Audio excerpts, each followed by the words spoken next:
Hey there, welcome to our channel. Today we're going to talk about the XNVISION Hidden Magnetic GPS Tracker.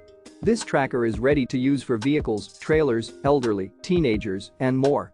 It's a real-time 4G car tracker device that is splash-proof with a 3-month rechargeable battery life. Any of the best things about the XNVISION tracker is that it's a powerful location tracker without the hassle. There are no contracts or activation cancellation fees, and you get a low subscription cost.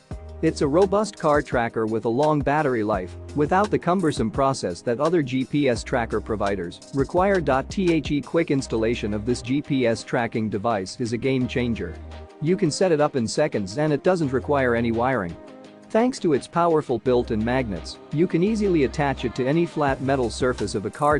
With real-time updates and automated notifications, you'll stay updated via important email and text message alerts for movement, speed, low battery warning, device disconnection notice, and more.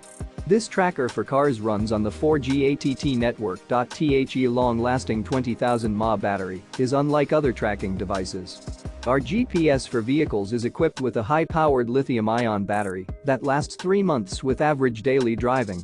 Because of the battery's longevity, you can look forward to continuously keeping track of anything on the road. Lastly, the easy-to-access location tracker for a car is a great feature.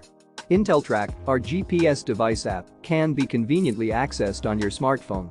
Customize the alerts you receive and view full driving history details including location, time, and duration of stops over the past 400 days. Overall, the XNVISION Hidden Magnetic GPS Tracker is a must-have for anyone looking for a reliable and easy-to-use tracker for their vehicle. If you're interested in purchasing this product, you can find the link in the description below. Don't forget to subscribe to our channel for more reviews and product recommendations. Thanks for watching.